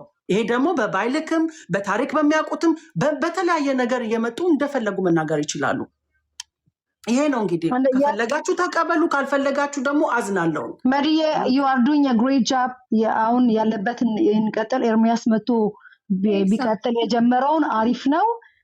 ሌላ ቦታ አትውሰዳት ልጅቷን። አሪፍ ከቻልሽ ሞዴሬተር አንቺ ተቀበይና ብሎክ ሳይሆን እነሱ ሚዩት ማድረግ ትችላለሽ። አሁን እነሱ የሚፈልጉት ልክ እንደዚህ ተናደው ይጫጫሉ። ምን ይሆናል? በቃ በእነሱ መንገድ እንዳደረግ ነው የምፈልገው። ልክ እነሱን እያመጡ ሁላም ቤተ እስራኤል ሆነው ኮለኻድ ይዳበሽ ቱዮት አኒሎ ሻማ መድዬ ታያቸውና አሁን እሱ የጀመረውን ይቀጥል። አንቺ የምታርጊው አሪፍ ነው፣ ቆንጆ ነው። እንትናት ያሳብሽን ወደ እንትናት ሌላ ቦታ የሚፈጥሩትን አጀንዳ እንደ ኤድመንተን ሲያደርጉት እንደነበረው አለ አይደል? እርስ በርስ እንደዛ አይነት ብጥብጥ ለመፍጠር ነው። እንደዛ ነው የሚፈልጉት። እኔ ደግሞ እንደዛ አይደለም የምፈልገው። እኮ ይገባሻል። ወደ አርስታችን እንመለስ። መድዬ ያው ትክክል ተናግረሻል። ወደ አርስታችን እንመለስ። እሺ በልሽ ቀጥል። እሺ እንግዲህ በጣም ይቅርታ እኔ በመምጣቴ ነው። ኖ እኔ እንደዚህ የምንፈልገው ነገር እኮ እኔ ስማ፣ እኔ አንድ ሰው በደንብ አዋቂ ሆኖ በወቅታዊ ነገር ሲናገር እንትን ብሎ ነው ይባላል፣ አለው ሳይድ ይባላል። አንተ ሳይድ የሌለክ ምን የሌለክ ታሪክንና መጽሐፍ እያነበብክ በእውነት ሁኔታ የምታስረዳ ከሆነ በጣም ደስ የሚል ነው። ሰውም ያው ፈልጎት የመጣ ነው። ማይስማማው ሰው ካለ ደግሞ ሌላ ቤት ሂድ እኮ ነው ያልነው። ሌላ ምንም ያለው ነገር የለም። ቴንኪው። አይ እኔ ሳይድ አለኝ። ሳይድም ከእስራኤል ወገን መሆኑ በዚህ 11 ዓመት ውስጥ ማንም ሰው ያውቃል። ይሄ የማይለወጥ አቋሚ ነው። ሳይድ ምስልክ አንተ እስራኤል ተወላጅ ነህ? እስራኤላዊ ነህ? አይደለሁም። ያ እኮ ነው የምልህ። እኔ ከመጽሐፍ ቅዱስ አኳያ ማለት ነው። እዛ ዘሬ ጋር ገና ብዙ ማጣራት የሚጠበቅብኝ ነገር አለ። እሱ ብዙ ዲሌት እንትን አለን። ግን እኔ ከመጽሐፍ ቅዱስ አኳያ እውነታው ላይ ነው ቆሜ የማወራው ማለት ነው። አይ የምታወራው ነገር ትክክል አይደለም ብሎ የሚል በይሁዲ እምነት ውስጥ ያለ ቤተ እስራኤላዊ የሆነም ሰው ካለ ገብቶ በእውቀት ይሞግታኝ። ትክክል አይደለም። አሁን ቶራን የጠቀስክበት ነገር ለአባታችን ለአብርሃም የተናገረው ብላ ያልከው፣ እንደዚሁም በነቢዩ በዮናስ አፍ የተነገረው የእስራኤል ድንበር ከየት እስከ የት ድረስ እንደሆነ የተናገረውን ነገር ትክክል አይደለም ብሎ የሚል ሰው ካለ ይምጣ። እንግዲህ ግልጽ ነው። እስራኤል ቅድም ያ ሰው ያለው እዚህ ያለው ወንድም እስራኤላውያን የሚባሉ ህዝብ አሉ እንጂ እስራኤል የሚባል ሀገር የለም ብሎ አለ። ይህንን ለማስረዳት እኔ ወዴት ነው የሄድኩትኝ? ዘፍጥረት መጽሐፍት ላይ ምዕራፍ 26 ላይ ነው የሄድኩትኝ። የእሽማኤል ልጆች ይኖሩበት የነበረ መንደሮቻቸው ስሞቻቸው በዛው በሰዎቹ ስም ነው ይጠራ የነበረው። ይህን ለመናገር ቄዳርን አሳየው። ሁለተኛም ደግሞ በትንቢተ ዕንባቆም ላይ ያለውን እግዚአብሔር ከቴማን ብሎ የሚለው ቴማን የእስማኤል ልጅ እንደነበረ እና ተራራውን ሙሉ ጭምር ኤልፋራ የተባለው ወይ ደግሞ የፋራን ተራራ ተብሎ የተባለው እሱ ይኖርበት በነበረው በዛ አካባቢ ላይ የነበረ ነው። ይሄ እኮ የምናገረው እኮ ሪከርድ እኮ ተደርጎ የሚቀመጥ ነው። ማንም ቴዎሎጂያዊ ዲናይ ሊያደርገው የማይችለው ማለት ነው። ማንም ምሁር ነኝ ያለው ዲናይ ሊያደርገው የማይችለው ነው። ኤደን ስብሐት ጋር መግጠም ትፈልጋለህ? ከማን? ከኤደን ስብሐት ጋር ካለች ተሳስታል ብላ ካለች መታት እንገረኛ መዲን ታደርጊ። ምክንያቱም ሪፕሬዘንት ልታደርገው የምችለው ነገር እንደሌለ ታውቂያለሽ። ገብታ ልትናገረው የምችለውን ነገር አግኝ እያለች እንትን እያለች ነው። እኔ ላገባሽ ፈልጋለሁ፣ ግን እኔ ወዳት እሱን እንደማደግፊና እሱ ደግሞ የሚናገረው መጽሐፍ ላይ የተጻፈው ነው። ስለዚህ ስትገባ የእሷን ሀሳብ ሊሞግት የሚችል ሰው፣ የእሷን ሀሳብ የሚመጥን ሰው አለ። ከእንደዚህ አይነት ሰው ጋር ታውራ። እሱ እየተናገረ ያለው ስለ ሂስትሪ ነው። ሂስትሪ ሊናገር ከሚችል ሰው ጋር እንትን በይው። እሺ ሞክርና ጠብ ላይ ከመጣ ኤደን ትወጫለሽ። እኔ እኮ ኤርሚያስን እኮ ልቃወም አይደለም የምገባው። ቤት ነው መግባት እችላለሁ። ተግባባን። ሴቷ ደግሞ ላይ በላይ ገብተሽ የእሱ ሰኔ ጎርነሽ የምትለፈልፊበት ምክንያት የለሽም። ጌቴ ቤት ነው መግባት እፈልጋለሁ። በቃ አለቀ። ኤርሚ ቀጥል። እሺ አይ ኤደን የምታውቀው ከዛሬ 10 ዓመት ምናምን ነገር በፊት ነው። ሜሴንጀር ላይ ትደውልኝ ነበር። አንዳንዴ ተሰድበኛለች፣ አንዳንዴ ግን በጣም እንደዚህ በስራም ታወራለች። አሁን የማወራውን ነገር ግን እኔ ከእስራኤል አኳያ ጦርነቱ ፍትሐዊ ነው ያው እዚህ ያላችሁ ሰዎች ጎሽ እንድትሉኝ ብዬ አይደለም። ይሄን ደግሞ ኤልያውም ያውቃል፣ ሁሉም ያውቃሉ። ቤተ እስራኤላውያን እዚህ ያሉ በሙሉ ያውቁኛል። እና ፍትሐዊ ነው ወይ? አዎ ፍትሐዊ ነው ብዬ የምለው ኦኬ። ከህዝብ አኳያ እስራኤል እንደ ህዝብ አይደለም፣ እንደ ምድርም ደግሞ ርስትና ሀገር የለውም ብለው የሚሉ ሰዎች ይምጡ ነው። እኔ አሁን የምፈልገው ይህንን ሀሳብ የሚቃወም ሰው ካለ አጌኒስት የሆነ በተለይ በነገረ መለኮቱ ዓለም እውቀቱ አለኝ፣ በእስልምናውም ዓለም እውቀቱ አለኝ። በተለይ የእስራኤልን ታሪክ የጥንት መካከለኛው ምስራቅን አጎራባች ሀገሮችን ሁሉ ታሪክ አውቆ የሚናገር ካለ በፐርዥያም ላይ በኢራን ማለት ነው፣ በባቢሎንም በፋርስም ላይ ወይ ደግሞ በአሶራውያንም ላይ የሚያወራ ሰው ካለ መጥቶ ያስረዳ ከእስራኤል አኳያ ማለት ነው። ህዝቡም የለም አገሩም የለም አለ የተባለው ውሸት ነው። እኛ የምናውቀው አሁን ቅድም አንዱ ምን አለ ከታች አልገባም። ኢየሱስ በፍልስጤን ምድር ነው የተወለደው አለ። እንደዚህ የሚለው አሉ አይደለም። መጥቶ ያስረዳን፣ እኔ ፊት መጥቶ ያስረዳን። ኦኬ ኢየሱስ እስራኤላዊ ሰው ነው። ሰው ብቻ ሳይሆን እኔ እንደ ክርስቲያን ደግሞ አምላክ ነው ብዬ አምናለሁ። አሁን እሱን ተወው። ኦኬ የገባሁት እኔ ዛሬ እስራኤል የምታደርገው ፍትሐዊ ጦርነት ነው አይደለም ብሎ የሚለውን ኦኬ ነው። ኢየሱስ አይሁዳዊ ሰው ሆኖ የተወለደው የት ነው? በፍልስጤን ምድር ነው ብሎ የሚል ሰው ካለ መሲሁ ይወለዳል ብሎ ትንቢት የተናገረው የብሉይ ኪዳን ነቢያት ማናቸውንም ነቢያት ይጥራ ከሙሴ እስከ ሚልኪያስ ከፍልስጤን ምድር የእስራኤል መሲሁ ይወለዳል ብሎ ያለ ሰው ካለ ያምጣና ይርታል። እኔ ፍልስጤም ምድር የሚባል ኢየሱስ ከፍልስጤም ምድር ይወለዳል ብሎ ያለ የተናገረም ነብይ የለም። ኢየሱስም የተወለደው ቤተልሔም ይሁዳ ነው። ይሄን የምናውቀው እኛ። ዲና ያታደርገው ያደገው ናዝሬት ገሊላ ነው። ያ የናዝሬት ገሊላ ደግሞ የዛብሎንና የንፍታሌም ምድር ነው ብዬ ቅድም ትንቢተ ኢሳይያስ መጽሐፍ ምዕራፍ 9ን ጠቀስኩ። ኦኬ ዛብሎንና ንፍታሌም ደግሞ የያዕቆብ ልጆች ናቸው። ያዕቆብ እስራኤል ነው። ዛብሎን በናፍታሌ ይባላሉ። አዎ አዎ አዎ። ይህንን ዲናይ ሊያደርግ የሚችል ሰው ካለ ይምጣ። ቀደም እኔ ቤቴን ከፍቼ እየተናገርኩ ነበር በዚህ በእስራኤል እና በኢራን ላይ ማለት ነው። ቤት ከፍተው እየሰደቡኝ አሉ።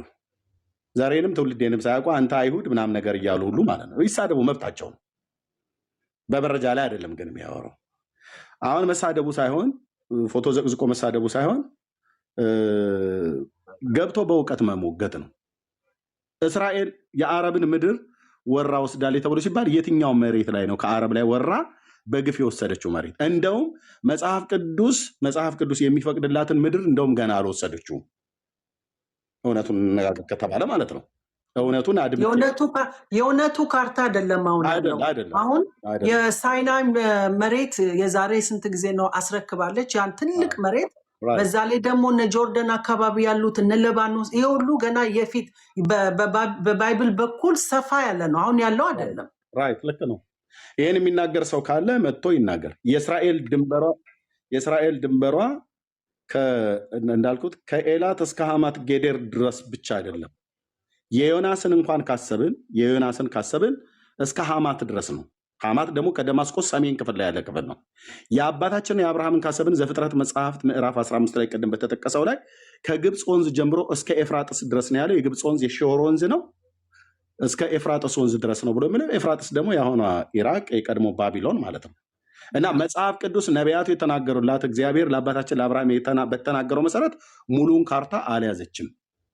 ጎላናይት ከሶሪያ ላይ ተወሰደ ተብሎ ተባለ። ይሄ እኮ ፖለቲካ አይደለም። መጽሐፍ ቅዱስ የአምላክ የእግዚአብሔር ቃል የሚናገረው ነው። ጎላናይት ቢመለስ እኮ ከሶሪያ ቢመለስ የእስራኤል ግዛት ነው። ጥንቱንም የእስራኤል ግዛት ነው፣ ከጥንት ጀምሮ ማለት ነው። ነቢያቱ ትንቢት ሲናገሩ ነበር። በዛ ምድር ላይ ይኖሩ የነበሩ ማነው በተለይ ለነገደ ዳን ርስት ተደርጎ የተሰጠው ሰሜኑ ክፍል ላይ ሐማት ጌዴር አካባቢ ላይ ያለው ለነገደ ዳን ርስት ተደርጎ የሰሜኑ ክፍል ላይ የዳን ነገድ ርስት ይዞት ነበር ያን አካባቢ ማለት ነው። የነገደ ምናሴም ይዞታል ያንን አካባቢ። እሺ ጆርዳን ማዶ ላይ አሁን በዮርዳኖስ ግዛት ውስጥ የቀረ እንደ መጽሐፍ ቅዱስ ከተባለ በባሪያው በነቢዩ በሙሴ አፍ የጋድ ነገድና የዛብሎን እና የምናሼ ነገድ ሶስቱ የአግንና የባሳንን ንጉስ መጥተው ርስት አድርገው ወስደዋል። በኢያሱ መጽሐፍ ምዕራፍ 3 ቁጥር 12 ላይ ቃል አለ። ይህንን ቃል ማነው ውሸት አድርጎ ዲናይ አድርጎ እስራኤል ካርታ የለውም፣ እስራኤል አገር የለውም፣ እስራኤል ጂኦግራፊ የለውም፣ እስራኤል ባህል የለውም ብሎ የፍልስጤምን ምድር ነው የወረሰው ብሎ የሚል ሰው ካለ ዌልካም፣ በእውቀት መጥቶ ያወራ። እኔ የሚሰድብ ሰው አይደለም ያጣሁት። 10 ነው 11 ዓመት ሙሉ ተሰድብ ያለው ግን ቆመ መሬት ላይ ሐቁን አውራ። በእስራኤል ጂኦግራፊ፣ በእስራኤል ባህል፣ በእስራኤል ታሪክ እና በእስራኤል በምትቀበለው ብሉይ ኪዳን ክርስቲያኖችን በምንቀበለው ብሉይ ኪዳን መጽሐፍት ላይ ቆሞ ሊያወራ የሚችል ሰው ካለ ይምጣ። ጥንታዊ መዝገበ ቃላቶች ማለት ጥንታዊያን የሆኑ ታሪኮችን ያውጣና ቢብሊካል የሆነውን ሂስቶሪ እንደዚሁም ደግሞ ጂኦግራፊ የሆነ ሂስቶሪው አምጥቶ ይንገረን ማለት ነው። አሁን ያንን አምጥቶ እስከሚነግሩን ድረስ አሁን ደግሞ በወቅታዊ ባለው ነገር እስራኤል የምታደርገው ጦርነት ፍትሃዊ ነው? በዛ ላይ ደግሞ አሜሪካ ለምን ገብታ በማይሆነው ዓለምን ወደ ሶስት ዓለም ጦርነት ሊያስከፍቱ ነው? እስራኤል ምን መልስ ትሰጥልናለህ? በቤት አክሯማሿሌ ሞቲ ኢማን ይሁዲያ ኖትሪያ ኮል አሽቱዮት ፖ ልናገርና ለእኔ ኤደንም ለኤልያውም ሰጣቸዋለሁ በኋላ ልናገርና ልክ ነው። ይሄ ዛሬ አይደለም እዚህ ቤት የምናገረው፣ ከዚህ ቤትም ተናግሬ ያለው። ባለፈው እስራኤል ጦርነት ባደረገችባቸው ጊዜያቶች ላይ እዚህ ሶሻል ሚዲያ ላይ በሚነሳ ነገር ቤቴን ከፍቼ እናገራለሁ። ማንም ተናገርልኝ ብሎኝ አይደለም። እኔ ሕሊና አለኝ፣ አምላክ አለኝ። እጄ ላይ የያዝኩት የአባቶቼ የነቢያት መጽሐፍት እንዲሁም ቅዱሱ የእግዚአብሔር ቃል እጄ ላይ አለ። እሱ ታሪክም ነው እውነትም ነው። ማንም ዲና ሊያደርገው የማይችለው ማለት ነው። ማንም ይነሳ እግዚአብሔር በሙሴ አፍ የተናገረውን ማንም ዲና ሊያደርገው አይችልም።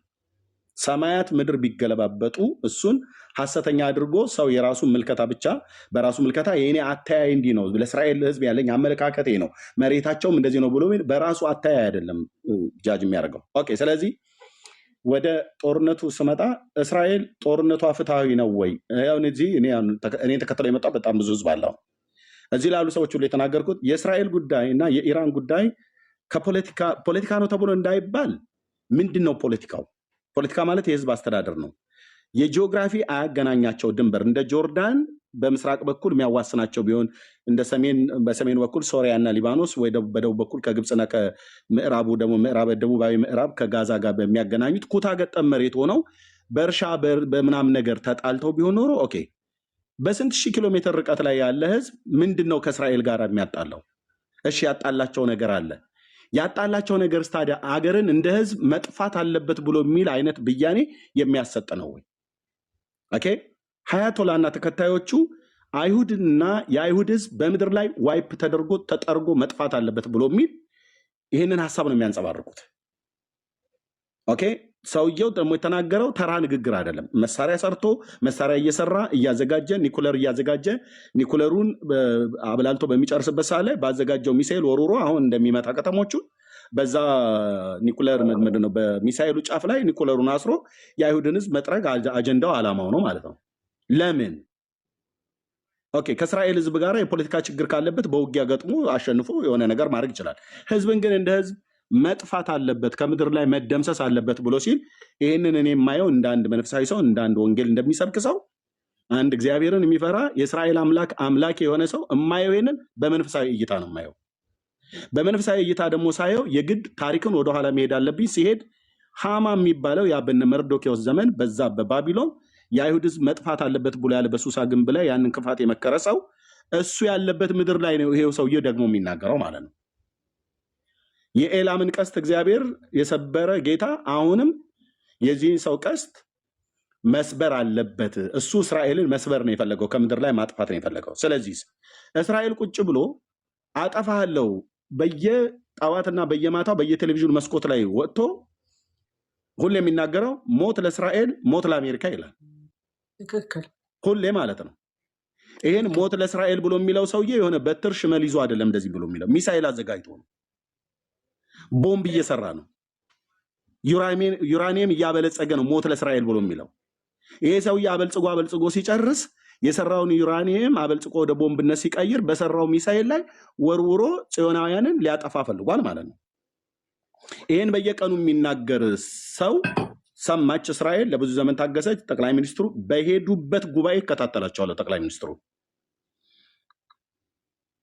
የእሳቸውን የትኛውም ፐብሊክ የተደረገውን ሶሻል ሚዲያቸውን ሰብስክራይብ አድርጌ ማለት ነው። በየሄዱበት ቦታ ዩናይትድ ኔሽን ላይ ደጋግመው ተናግረዋል። ስንት ፐርሰንት እንደቀረ ቦምብ ለመስራት አስቁሙ ብለው ጠይቀዋል። በሙሉ ማለት በዓለም መንግስታት ቦታ ላይ ቆመው ተናግረዋል። ሁሌ ሰምቻለሁ፣ ሁሌም ስለምሰማቸው።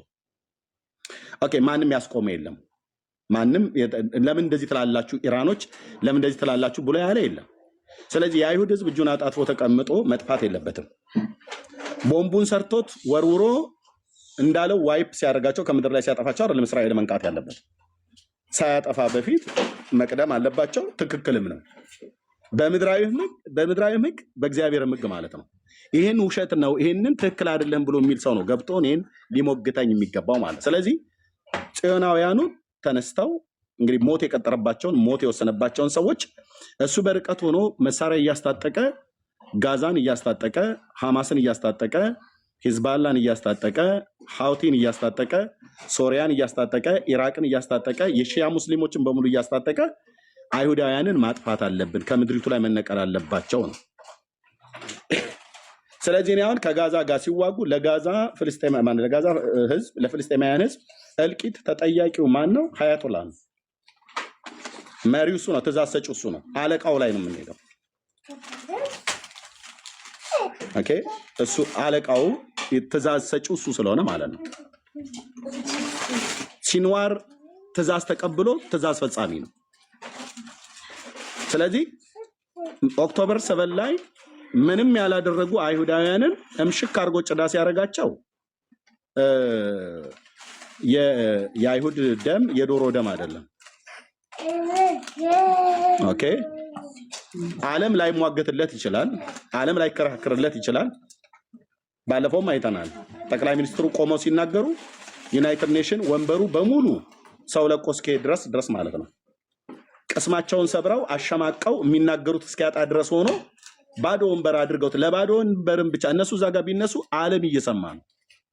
ዓለም ይሰማል። ሁላችን አፍጥጠን እየሰማ ነው። እና ያዛ በሙሉ ተነስቶ የወጣ ህዝብ ምንድነው ብሎ የሚለው ለምን ፍልስጤማውያንን ተደበደባላችሁ? ፍልስጤማውያንን እስራኤል ለምን መደብደብ የጀመረችው? ሲንዋር በተቀበለው መልእክት ነው። ከየት ነው የተቀበለው? ከቴህራን። ማን የተናገረው? ሀያቶላ። ምን አድርግ ነው ብሎ የሚለው? አይሁድን አጥፋ ነው። ስለዚህ እስራኤል ግብረ መልሱን ስትሰጥ ቅጣቱ ከበደ። መቼ ለታ ነው ጦርነቱ የተከፈተው? ከመጽሐፈ ኤስቴር ጋርስ እንዴት ነው አብሮ የሚገናኘው? እና በሰንበት የዛን ጊዜ የሃማንና የሞርደካይን የሚነበብበት ታሪክ የአማሌክን እንዴት እስራኤል ዘር እንደተገደዱ ያ የተረገመን ህዝብ እንዲገሉ የታዘዘበት ሰንበት ነበረ። በዛ ሰንበት ነው ያ ጦርነቱም የተከፈተው። እንዴት አጋጣሚ ይሆናል? ቱ ቢ ኦነስት ኤርሚ ብላይንድሊ ነው እየደገፍክ ያለኸው። እኔ የአንተን ሀሳብ አከብራለሁ፣ ግን ትንሽ ደግሞ ለፍልስጤሞች ሲምፔቲ እዝነት ቢኖርህ ጥሩ ነው። ማለት ለምሳሌ ብላይንድሊ የሆንኩበትን ቦታ ሳይኝ እስኪ። ጭራሽ እኮ የፍልስጤሞች የህፃናትን የሴቶችን ግድያ ራሳቸው ላይ እኮ ሰበብ እየሰጠ እስራኤሎችን ከተጠያቂነት ውጭ እያደረግ ማነው ተጠያቂው ነው ያልኩት? ማነው ተጠያቂው? የዓለም የተባበሩት መንግስታት ራሱ እኮ ጀኖሳይድ ነው ብሎ የተባበሩት መንግስታትን ተው አላምንም። የተባበሩት መንግስታት በሙሉ ከጥቂቶች ሀገሮች ውጭ የተባበሩት መንግስታት የእስራኤል ጠላት ነው። ከጥቂቶቹ ሀገሮች ውጭ አይተናል እኮ የተባበሩት መንግስታት ኢየሩሳሌምን የማን ዋና ከተማ ነች ነው ብሎ ያሉት? የፍልስጤን። አድምጠኝ። የዩናይትድ ኔሽንን እንደ ምስክር አድርገህ እኔ ጋር አታምጣ። ካመጣህም ደግሞ ለእስራኤል ህዝብ ሲሆን እጁን የሚያወጣ ከ10 በላይ የማይሞሉ ሀገሮች ናቸው። ኦኬ በባለፈው ኢየሩሳሌምን የነሱ ከተማ ሆኖ የእስራኤላውያን የጽዮናውያኑ ከተማ ሆኖ በአርኪኦሎጂስት ጥናት ምርምር ተቆፍሮ የወጣ ሁሉ ጭምር ሳንቲማቸው ቅሬታ አካላቸው በሙሉ የጽዮናውያኑ ምልክት ያለበት የወርቅ ሳንቲሞች የተለያዩ የአርኪኦሎጂስት ጥናት መረጃዎች ሁሉ እንኳን ወጥተው ጽዮን ማለት ኢየሩሳሌም የጽዮናውያኑ እንደሆነች የሚያሳይ መረጃ እያሳዩ የፍልስጤም ዋና ከተማ ነች ነው ያሉት እነሱ ማለት ነው። ማን ያለው? ዩናይትድ ኔሽን። በእጅ ብልጫ ተብሎ ሲባል ከ2 ሀገሮችና ከ3 ከ5 ሀገሮች ውጭ ማንም የደገፈ የለም። አብዛኛው ለፍልስጤም ነው እጁን ያወጣው። እውቅና እኮ የሰጡት እኮ ለፍልስጤም እውቅና ነው የሰጡት። አድምጠኝ። ስለዚህ ቆይ አድምጠኝ። ራሱ ኤርትራና ኢትዮጵያ ሙሉ እንኳን ጭምር ሳይቀር ድምፀ ተአቅቦ ማድረግ ማለት ወይ ደግሞ ራሱ መምረጥም ማለት ተመሳሳይ ነው። ኢየሩሳሌም የፍልስጤም ግዛት ሆናም አታቅም፣ ከጥንትም የለም። ንጉስ ዳዊትን የመሰረታት ከተማይቱን ጠቅላይ ሚኒስትሩ ደጋግመው ዩናይትድ ኔሽን ላይ ተናግረዋል። ይሄን ደግሞ ማስረጃ እንዲሆን ደግሞ ቅሪተ አካላቸው በሙሉ እዛ የተገኘ በአርኪኦሎጂስት ጥናት ምርምር ተፈልጎ የተገኘ ነገሮች በሙሉ አርኪኦሎጂስት መረጃዎች በሙሉ የጽዮናውያን መሆኑ ነው። እስቲ አንድ የፍልስጤም ያምጡ። ከኢየሩሳሌም ምስራቅም ምዕራብም ከተባለ ኦልድ ሲቲ ላይ አንዲት እስቲ ነቁጣ የሆነች ነገር ያምጡ፣ መረጃ ማለት ነው። በአርኪኦሎጂስት ጥናት የለም፣ በታሪክ የለም። ያ ምድር የጥንቱንም ዳዊት በተዋጋ ሰዓት ላይ ሲዋጋ ከኢያቡሳውያኑ እንጂ ከፍልስጤማውያኑ ተዋግቶ ዳዊት አልተቀበለም። የዛሬ 3000 ዓመት የለም። ታሪክ በሌለበት መረጃ በሌለበት አምባሳደሩ ግን ዩናይትድ ኔሽን ላይ ቁጭ ብለ የእስራኤል አምባሳደር ሳንቲሙን እያሳዩ ይሄው ከዛ ተገኝቶ ተቆፍሮ የወጣ ሳንቲም ይሄ ነው እያሉ እዛ በሙሉ የተሰበሰበ ዩናይትድ ኔሽን የሰጠው ምስክርነት ለእስራኤል ሳይሆን ለፍልስጤም እና ለፖለቲካ አውራና እንደ ፖለቲካ እንደ ሰው እንደሆነ ስታወራ አይለመለም። ባዘይ እዚህ ስራ አለና እዚህ ላይ ያለ ሁሉም ሰው ነው። ሁሉም ማንም ምንም ያውቃል፣ ይገነዘባል። ባዘይ አንድ ነገር አንተ ከቤትም ሆነም ከየትም ሀገር አመጥተህ ይሄ ነገር ከዚህ ነው ያገኘሁ አንተ ካልክ ይሄ በምን አይነት እንዴት ማንም ሰው እንደዚህ ይቀበለኛል ብለህ ካሰብክ ሊሆን ይችላል፣ ላይሆንም ይችላል። ወንድሜ መረጃ ላይ አንተ እኮ መረጃ ላይ ላድርግና ቆይ አንተ ስለ ጋዛው ባለፈው በዛ ቀን እንደዚህ ሰው የሰበሰበበት እንደዚህ ጦርነት ተደረገበት ያልክ ነው። ግን ከዛ በፊትም እስራኤል ከሰፈረበት ጊዜ ጀምሮ እስከ በዛ ቀን ጦርነት ምን አትጩ የታችኛው ይሻላል የሚያወራ አንተ ከዛ ከዚህ ነው የምትለው እንጂ ምንም ቆመህ አታወራም። ምንድነው ስለ ጋዛም ካወራ ከዛ ከዚህ አትበል። ምንድነው ጋዛ እውነት ስለምትፈራ ይውረድ በቃ ተው። መረጃ መረጃ ምናምን ማስደበቀው የሚባል ነገር የለም። ሰው ነው እኮ እንደ ሰው አስብና እንደ ሰው አውራ። አንተም እኮ እስራኤል አይደለም ተወካይ ነው፣ ግን እንደ ሰው እያወራ ነው። አሁን እሱ ስለ ኢራን ለምን እስራኤል እንደወጣች ምክንያቱን እየተናገረ ነው ያለው። በዚህ ዙሪያ ላይ የምትቃወመው ካለ ቀጥታ ተናገር። ለምን እስራኤል ፍትህ አይደለም ጦርነት መሄድ አልነበረባትም? የምትቃወም ከሆነ በሱ ላይ ወይ ተቃወም ወይ ደግሞ ጥያቄ አንሳ። እኔ አሁን ፐርሰናሊ የማንንም ጦርነት አልደግፍም። እንደ ሰው ልጅ በጣም እቃወማለሁ። ዋዘይ ነው። ለምን ነው የምትቃወመው? ለምን እስራኤል ጦርነት ወጣች ብሎ እስራኤል እኮ ያልነካች ሀገር አለ እንዴ? እኮ አንድ ሀገር የለም እኮ። አንድ ሀገር ከሆነ እኮ አንድ ሀገር ነው። ሁለት ሀገርም ከሆነ ከሁለት ሀገር ጥፋት። እስቲ ማንን ሀገር እስራኤል ነክታለች? እስቲ ፈለስጢን ከነጻኑም ከነምናምን አጠፋች። ምንድነው የህዝቦላ ሀገር እዛ ጎረቤት አለ ኢራን ግን እንደ ጋዛ መሰሉትና ሄዱትና እንደ ጋዛ መስሎት ሄዱትና እርስ በርስ በታች ወረድ ብራዘርዬ። አንደኛ ብዙ ሀገር አጠፋች አልክ። ኦኬ የነኳትን ታጠፋለች፣ ሊያጠፏት የመጡትን ታጠፋለች። እያንዳንዱ ሀገር ነክተዋት እንጂ ሳይነኳት አልነካችም። የእውነት ለመናገር ማለት ነው። በጭፍንነት አላወራም፣ በመረጃ ነው የማወራው። እግዚአብሔርን እፈራለሁ። ውሸት ነው ብሎ የሚል ሰው ካለ የምትናገረው ነገር በመረጃ ላይ አስደግፍ። ኦኬ ጋዛን ጦርነቱን የጀመረው ማን ነው? ሲንዋር ኦክቶበር 7 ላይ ሄዶ ጨፍጭፎ አይሁዳውያኑን እንደ ጭዳ ዶሮ አረደ። እጃቸውን አጣጥፈው ቁጭ እንዲሉ ጠበቅ። ሲንዋርን የላከው ማን ነው? ሀያቶላ ኢራን ነች ያሰማራቻቸው፣ ሚሳኤል እያስገቡ ማለት ነው። ይህንን አየህ። ምንድነው አስቀድሞ ሂሳቡን መስራት ነበረበት፣ የሚመጣበትን ኮንሲኮንሲ ማለት ነው።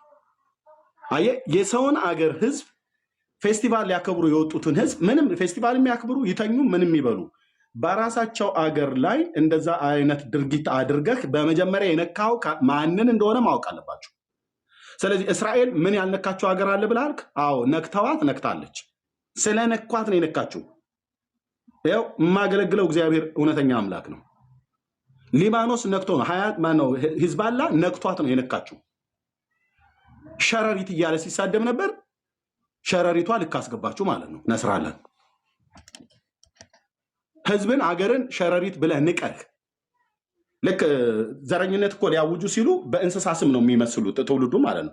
እስራኤላውያን ሸረሪት ናቸው እያለ ሲና ነበር። በእግዚአብሔር መልክና አምሳል የተፈጠረ የኪዳንን ህዝብ ነው እንደዛ ያለው። ኦኬ ስለነኳት እስራኤልን ነክታለች። ኦኬ የማን ክንፍ ነው? የአያቶላ ክንፍ ነው። እነሱ ሚሳኤል ተቀበለው ሲወረውሩ ነበር። ሀውቲ ማለት ነው። እስራኤል ወደዛ ሄዳ ተጋፍታለች። ርስት ቦታ ብላለች አላለችም። ሊባኖስን ነክታለች አልነካችም። ኢራቅ ብለህ ብትል ሶሪያ ብለህ ብትል እያንዳንዱ ነክተዋት ነው የነኳት። ሸረሪት ብለው የናቋት ግን የነኳት ያው ሂሳባቸውን ሰጠች ማለት ነው። እስራኤልን ትታገለዋለህ እንጂ አታሸንፈውም። ልጆቿን ትገላለህ እንጂ እንዳገር ግን ዋይፕ አድርገህ አታጠፋትም። ለምን በሉ እኔ ኦርቶዶክስ ክርስቲያን ሁኑ፣ ጴንጤ ሁኑ፣ አይሁድ ሁኑ፣ ሙስሊም ሁኑ፣ ዋቴቨር ማንም የትኛውም በዓለም ሃይማኖት ተከተል እስራኤልን የሚባል አገርና ህዝብ አታጠፋውም። ለምን በሉ እግዚአብሔር ከዚህ ህዝብ ጋር ያለውን ቀጠሮ አልጨረሰም። ኦኬ ያቆመውን ኪዳን አልረሳውም። ኦኬ እስራኤላውያን እኮ እግዚአብሔርን እኮ አያውቁትም፣ አይወቁት፣ እሱ ግን ያውቃቸዋል። የእነሱ ማወቅና አለማወቅ አይደለም። አባቶችን አብርሃምን፣ ይስሐቅን፣ ያዕቆብን አይቶ ነው ኪዳን የገባው። እዚህ ያሉትን እነ ኤልያውና እነ ኤደንን አይቶ አይደለም።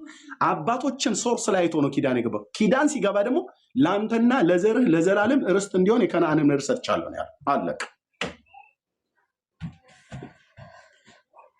አንዳንዶች ይመጡና ክርስቶስን የሰቀሉ ምናምን ነገር ብለው ይላሉ። ኦኬ ክርስቶስን ስለሰቀሉ የአይሁድ ሕዝብ መጥፋት አለበት ብሏል። ጥላቻ እንዲስፋፋ ነው ጨምሮ ጥላቻ። አሁንም ኦልሬዲ ጥላቻ አልበቃም።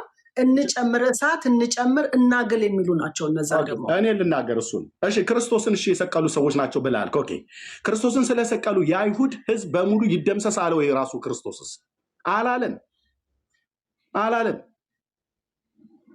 ይጥፉ አለ ወይ? አላለም። ክርስቶስን አልሰቀልነውማ፣ ጲላጦስ ነው ያሰቀለው። ግን አላለም ብለው እንኳን ብለው ለሚሉ ማለት ነው። ስለዚህ መንፈሳዊ ነው። የኢራን ጉዳይ እንዲህ ዝም ብሎ ቀላል ነገር እንዳይመስላችሁ። ለፍልስጤማውያን ልጆች እልቂት ተጠያቂው፣ ለሊባኖስ ህዝብ እልቂት ተጠያቂው፣ ለየመን ህዝብ እልቂት ተጠያቂው ማን ነው ከተባለ በባለፈው ሳምንት ላይ የሸኘችው ሽማግሌ ነው እና ርዕዮተ ዓለሙ ነው።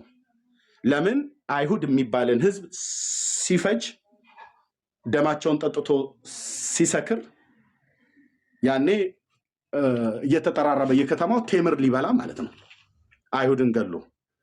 ያ ደግሞ አይሆንም። እውነት እንገራቸው አይሆንም። የሚሰማ አምላክ ስላለን የዛሬ 3 ዓመትም ተናግሬያለሁ። ለሚከታተለኝ ህዝብ ጸልያለሁ። በወቅቱ በ15 ዓመት ውስጥ አይሁድ የሚባል ህዝብና አገር ከምድር ላይ እናጠፋታለን ብሎ በፋርስ ቋንቋ ሲናገር አልጀዚራ ላይ በእንግሊዝኛ ትራንስሌት ሲደረግ ሰምቼ እኔ የጸለይኩትን በአምላኬ ፊት ታውቃላችሁ። እዚህ ያላችሁ ወገኖች ይሄ ሰውዬ የቀጠረውን ዓመት ለእስራኤል ህዝብ መጥፋት፣ ለሀገሪቱ መደምሰስ የቀጠረውን ዓመት የአብርሃም አምላኬ እንዳታሳየው ነው ብያልኩት። ጸልያለሁ እንደዚህ ብዬ እሱ በ15 ዓመት ውስጥ እስራኤልን ሊያጠፋ ማለት ነው። ይሄ የቀጠረው 15 ዓመት ሳይደርስ ግን እግዚአብሔር በናቀው ሸረሪት ነው ብለህ በሰደብከው በኔታንያሁ እጅ ያጠፋል ማለት ነው። በእስራኤላውያኑ እጅ ያጠፋል ማለት ነው። ሸረሪት ብለህ ባልከው በናቀው ህዝብ መርዶኪዎስን በናቀው ንቆት አልነበር ሃማ? እሱ ደጅ ላይ ስለተቀመጠ ማለት ነው። በንጉሱ ደጅ ላይ ስለተቀመጠ ንጉሱን በዛ በአሕዛብ ሀገር ላይ ታማኝ ሆኖ ስላገለገለ ሲወጣ ሲገባ ግን አልሰገድክልኝም ብሎ ይንቀው ነበር። የሰራዊት ጌታ እግዚአብሔር ጽዋው ሲሞላ በደረቅ እንጨት ላይ መርዶኪዎስን ሊሰቅል ነበር አይደል? ነገሩ ተገለበጠ ይላል። የአይሁድ ጠላቶች በእስራኤል ላይ ሊሰለጥኑ ባለበት ቀን ይላል መጽሐፍ ቅዱሳችን አስቴር መጽሐፍ ላይ አይሁድ በጠላቶቹ ላይ እንዲሰለጥን ነገሩ ተገለበጠ ይላል። እንዲሁ ነው የሚሆነው። ሀያቶላ እስራኤልን ሊያጠፋ በቀጠረበት በዛተበት ነገሩ ተገለበጠ። ይሄ ነው ጉዳዩ። የሚያወሩ ሰዎች ካሉ በመረጃ አወራቸዋለሁ። የሚቃወም ሰው ካለ ሌሎች መናገር ይችላሉ። ቴንኪው። እሺ ኤደን የምትጠይቂው ነገር ካለ ቆይ ኤደን ልትጠይቅ ነገር